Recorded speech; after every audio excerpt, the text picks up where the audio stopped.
क्या किसी ने इतना खतरनाक और ताकतवर पुलिस अफसर पहले कभी देखा है? कोई भी अपराधी अगर जरा सा भी विरोध करने की हिम्मत करता है तो ये अंकल एक जोरदार थप्पड़ में उसे बेहोश कर देते हैं। यहाँ तक कि सबसे ढीठ गुंडे भी इनके सामने टिक नहीं पाते। डोंग ली यानी हमारे खतरनाक अंकल आज की तारीख में वो कोरिया में पुलिस टीम के कप्तान हैं और कोरिया की लगभग सारी अंडरवर्ल्ड गैंग्स इनसे कांपती हैं। लेकिन इसी बीच चीन से 3 बदमाश अवैध तरीके से कोरिया में घुस आते हैं। ये लोग सूदखोरी करते हैं इतनी बेरहमी से कि अगर कर्ज न चुका सको तो सीधा हाथ काट देते हैं। इतना ही नहीं, ये लोग मजे के लिए कत्ल भी करते हैं। जहां मन किया वहीं खून खराबा। पर बदकिस्मती से इन लोगों ने गलत आदमी से पंगा ले लिया। अब सवाल ये है, ये पुलिस अंकल इन गुंडों का क्या हाल करेंगे?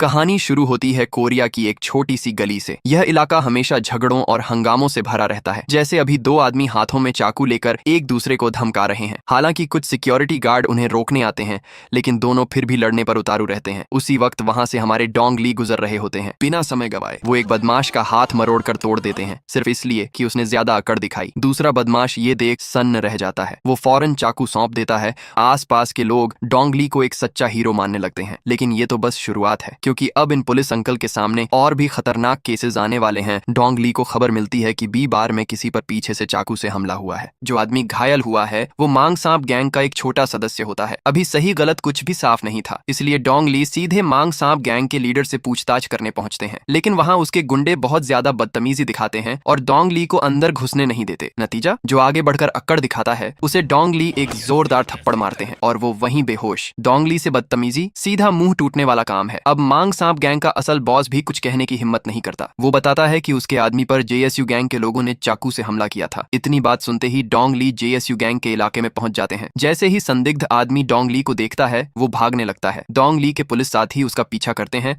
और एक कमरे तक जा पहुंचते हैं। लेकिन वहां जेएसयू गैंग के लोग बहुत ज्यादा थे। पुलिस वालों के चेहरे लाल हो जाते हैं।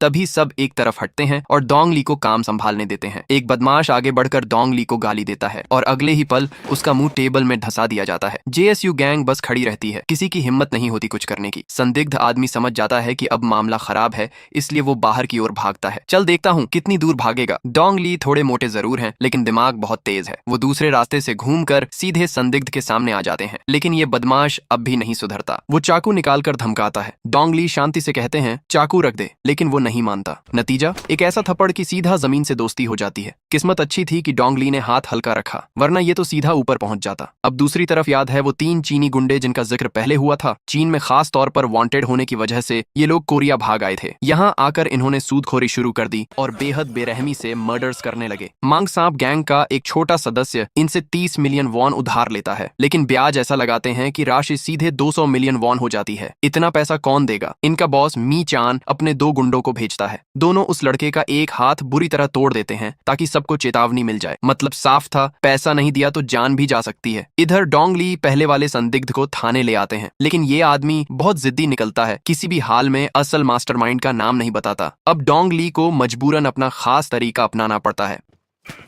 कुछ ही देर बाद डोंग ली सीधे जेआईयू गैंग के लीडर को ढूंढने पहुंच जाते हैं। जैसा कि उम्मीद थी, यहाँ भी एक बदतमीज गुंडा अकड़ दिखाता है और डोंग ली को हाथ पैर गर्म करने पर मजबूर कर देता है। यही जगह इन लोगों का अवैध जुए का अड्डा भी था, पूरा का पूरा गैर कानूनी धंधा। जल्द ही डोंग ली जेएसयू गैंग के असली बॉस तक पहुंच जाते हैं। डोंग ली सीधे उसकी नाजुक जगह दबाकर एक झटके में चेतावनी दे देते हैं, आगे से मांग सांप गैंग से पंगा मत लेना। इतना ही नहीं, डोंग ली दोनों गैंग के लीडरों को आमने सामने बैठाकर दोनों के बीच समझौता भी करवाते हैं। शुरू में जेएसयू गैंग का बॉस किसी भी हाल में मांग सांप गैंग के लीडर से माफी मांगने को तैयार नहीं होता, क्योंकि सामने वाले गैंग के आदमियों ने उसका एक गैंग मेंबर मार दिया था। ये सुनकर डोंग ली शांति से कहते हैं आज रेस्टोरेंट जल्दी बंद कर दो। बस इतना सुनते ही जेएसयू गैंग के बॉस का चेहरा सफेद पड़ जाता है। वो समझ जाता है अगर माफी नहीं मांगी तो कुटाई पक्का है। वो तुरंत माफी मांगकर समझौते के लिए राजी हो जाता है। लेकिन इतना भी डोंग ली के लिए काफी नहीं था। वो दोनों गैंग लीडरों को जबरदस्ती गले लगवाते हैं और यादगार के लिए कुछ फोटो भी खिंचवाते हैं। सच कहें तो डोंग ली में कॉमेडी का तड़का भी भरपूर है, लेकिन शांति ज्यादा देर टिक नहीं पाती। कुछ ही समय बाद मांग सांप गैंग के बॉस को खबर मिलती है कि उसका एक आदमी 3 चीनी गुंडों द्वारा ब्लैकमेल किया जा रहा है। उस रात वो अपने आदमियों के साथ सीधे मौके पर पहुंचता है। मामला साफ था, 30 मिलियन वॉन उधार और वापसी मांगी जा रही थी 200 मिलियन वॉन। ये सुनते ही मांग सांप गैंग का बॉस गुस्से से फट पड़ता है और तीनों चीनियों को घटिया कचरा कहकर अपमानित करता है। लेकिन अगले ही पल मी चान, 3 चीनियों का लीडर, वहीं मांग सांप गैंग के बॉस को छुरा घोंप कर मार मार देता है। एक पल की भी हिचक नहीं, बिल्कुल निर्दयी। इतना ही नहीं, मी चान आगे जाकर उस कर्जदार को भी मार डालता है और मांग सांप गैंग के बाकी लोगों को मजबूर करता है कि वे पूरा 200 मिलियन वॉन उसे चुकाएं। अगले दिन डोंग ली की पुलिस टीम को खबर मिलती है एक कराओके बार में हत्या हुई है। असल में इन सारी वारदातों के पीछे वही 3 बेरहम चीनी गुंडे थे जो पिछली रात तबाही मचाकर गए थे। एक खूबसूरत महिला कर्मचारी के बयान के मुताबिक तीनों गुंडे कराओके बार में जानवरों की तरह लड़कियों के साथ बदसलूकी कर रहे थे। जब बार का मालिक उन्हें डांटने आया तो मी चान ने बियर की बोतल उसके सिर पर फोड़ दी और इसके बाद उसके 2 गुंडों ने उसी कमरे में बार मालिक का हाथ काट डाला। अब ये लोग इंसान नहीं थे, ये तो पूरे के पूरे हैवान बन चुके थे। इस इलाके का एक और बड़ा गुंडा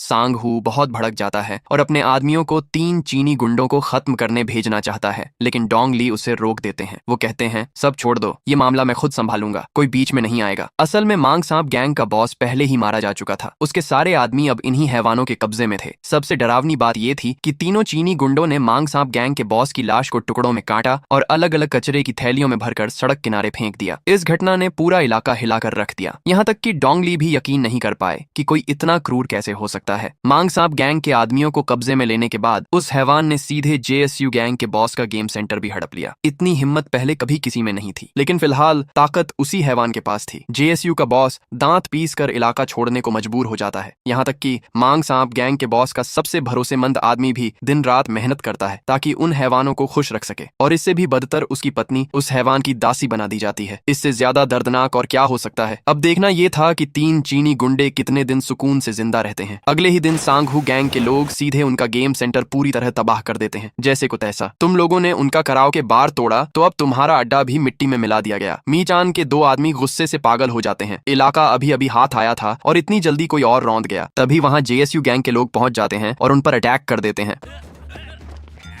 कुछ ही देर में वहां डोंग ली भी पहुंच जाते हैं और उन्हें रोकने की कोशिश करते हैं। वो मूर्ख अपनी औकात भूलकर डोंग ली से लड़ने लगा। नतीजा, डोंग ली उसे कुत्ते की तरह गले से दबोच लेते हैं। दूसरा आदमी 2 पुलिस वालों से भिड़ता है, लेकिन किस्मत से भाग निकलता है। आखिरकार पुलिस सिर्फ उसी पहले वाले को थाने ले जाती है, लेकिन ये आदमी मी चान का पक्का वफादार निकलता है। वो किसी भी हालत में अपने बॉस का पता नहीं बताता। मजबूर होकर डोंग ली को इलेक्ट्रिक स्टन गन का इस्तेमाल करना पड़ता है, लेकिन इतना सब होने के बाद भी वो एक शब्द नहीं बोलता। अगले दिन जेएसयू गैंग का बॉस अपनी बूढ़ी माँ का जन्मदिन धूमधाम से मनाता है। पूरा माहौल खुशी से भरा होता है, लेकिन तभी मी चान और उसका आखिरी आदमी वहां पहुंच जाते हैं। भीड़ में घुसकर एक एक करके जेएसयू गैंग के आदमियों को मारना शुरू कर देते हैं। मी चान जहां तलवार चलाता है वहां लाशें बिछने लगती है। कुछ ही पलों में खून की नदी बहने लगती है। आखिरकार जेएसयू का बॉस खुद उस हैवान के सामने आता है। दोनों के बीच भयानक जंग छिड़ जाती है। लड़ाई बेहद क्रूर होती है। यहीं पर कहानी और भी ज्यादा खतरनाक मोड़ लेने वाली है। मी चान दिखने में जितना चालाक था उतना ही खतरनाक भी। मौका मिलते ही जब बड़े लीडर जेएसयू काबू में आ गया तो उसने वहीं पर उसे मार डाला। इसके बाद अंडरवर्ल्ड में हालात और भी ज्यादा बेकाबू हो गए, जिससे पुलिस विभाग पूरी तरह उलझन में पड़ गया। ऊपर से वरिष्ठ अधिकारियों ने डोंग ली की टीम को कड़ी फटकार लगाई। 2 महीने पहले कराओके बार में हुई हाथ काटने की घटना अभी तक सुलझी नहीं थी और अब एक नया मामला सामने आ गया था। पुलिस टीम इस केस को दूसरी टीम को सौंपना चाहता था, लेकिन डोंग ली ने जोर देकर कहा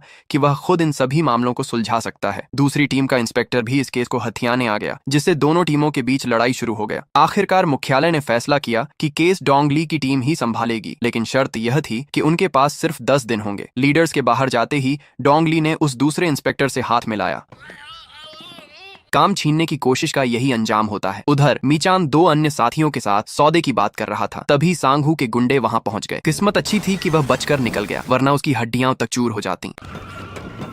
भागते समय एक आदमी मौका देखकर मी चान पर हमला करता है अपने लीडर की मौत का बदला लेने के लिए, लेकिन मी चान कोई आसान शिकार नहीं था। वो आदमी आसानी से मी चान के हाथों मारा जाता है, वो भी बहुत ही निर्दयी तरीके से। और ये निर्दयी आदमी सिर्फ यही नहीं करता, वो उसकी पत्नी को भी मारता है और उसे धमकाता है ताकि वह सच बताए। वो कहती है कि असल मास्टरमाइंड जो इन सब के पीछे था वो है सांग हू। इधर डोंग ली के पास ज्यादा समय नहीं बचा था जांच पूरी करने के लिए। इतना ही नहीं, चीन से पुलिस भी यहाँ पहुंच चुके थे और वो मी चान के आदमी को चीन वापस ले जाने वाले थे। डोंग ली उस आदमी को समझाता है अगर उसने मी चान के बारे में सच बताया तो डोंग ली उसे कोरिया की जेल में रखेगा। कुछ सालों बाद उसे रिहा कर दिया जाएगा, लेकिन अगर चीन की जेल में भेजा गया तो मृत्यु दंड तय था। लेकिन ये आदमी बहुत जिद्दी निकला और कुछ भी नहीं बताया। डोंग ली हाथ खड़े कर देता है और चीन पुलिस उसे ले जाती है, लेकिन रास्ते में 2 चीनी पुलिस वाले गलती से ड्रग्स दिखा देते हैं। आदमी ने मौका देखा तो उसने कहा अगर आप मुझे छोड़ दो तो मैं सारा ड्रग्स का माल कोरिया में बेचने में मदद करूंगा और मोटा पैसा मिलेगा। ये सुनकर दोनों पुलिस वाले राजी हो जाते हैं। वो उसे फोन नंबर दे देते हैं और कहते हैं जब खरीदार तैयार हो हमें कॉल करना। वो आदमी खुश होकर वहां से चला जाता है, लेकिन असली चाल डोंग ली की थी। डोंग ली ने एक जाल बिछा दिया था। उसने उस आदमी को फंसाया ताकि मीचान को पकड़ा जा सके। वो आदमी अपने लीडर के पास पहुंच जाता है और उसे सब बताता है, लेकिन मीचान बहुत चालाक निकला। उसे शक हो जाता है कि कुछ गड़बड़ है। वो आदमी ड्रग्स निकाल कर दिखाता है। अब जाकर मीचान थोड़ा विश्वास करता है। फिर वो आदमी फोन करता है और कहता है आज रात बार में मिलते हैं। डोंग ली और उसके साथी पूरा प्लान बना चुके थे ताकि उन्हें आज पकड़ लिया जाए, और सब कुछ पूरी तरह सफल हो जाता है। हम देखते हैं तीनों चीनी गुंडे अपने साथ कुछ आदमियों को लेकर ड्रग्स लेने निकल जाते हैं। कुछ ही देर में सारे गुंडे सीधा डीलिंग रूम में जाते हैं और वहां डोंग ली के लोग उसे फंसाने के लिए तैयार खड़े होते हैं। लगता था कि डोंग ली ने पूरे गैंग को पकड़ लिया है, लेकिन अचानक उसने देखा कि मीचान वहां नहीं है। असल में मीचान यहाँ आने के बजाय अपने कुछ साथी लेकर पहले कराओ के बार में पहुंचा ताकि संघू से बदला ले सके। जहां भी वो गया वहां सभी को बेरहमी से मारने लगा। 10 से ज्यादा गार्ड्स भी इन शैतानों को रोक नहीं पाए। थोड़ी ही देर में मीचान ने संघू को ढूंढ लिया। संघू उसे देखकर डर के मारे भागने लगा। सड़क पर उनका भयंकर पीछा शुरू हुआ। आखिरकार मीचान ने उसे पकड़ लिया और तेज धार वाले चाकू से हमला किया। भाग्य से पहले से ही डोंग ली ने संघू को बुलेट प्रूफ जैकेट दे रखा था, इसलिए मीचान उसे मार नहीं पाया। कुछ ही देर बाद सुरक्षा पुलिस भी वहां पहुंच गई और मीचान को पकड़ने की कोशिश करने लगी। मीचान ने देखा कि अब संघू डॉन को मारना पॉसिबल नहीं है, तो वो वहां से भागने लगा। वो तुरंत हवाई अड्डे की तरफ निकल गया ताकि चीन भाग सके। पैसे और पासपोर्ट तैयार थे। एयरपोर्ट पर कपड़े बदलकर जैसे ही वो बाहर आया, उसने देखा डोंग ली पहले से ही वहां बाहरी इलाके में उसका इंतजार कर रहा था। मीचान समझ गया कि अब भागना नामुमकिन है। उसने टिकट फेंक दिया। फिर शुरू हुआ असली फाइट। मीचान और डोंग ली के बीच जबरदस्त लड़ाई हुई। मीचान बहुत दर्द में था, लेकिन फिर भी खड़ा होकर लड़ता रहा।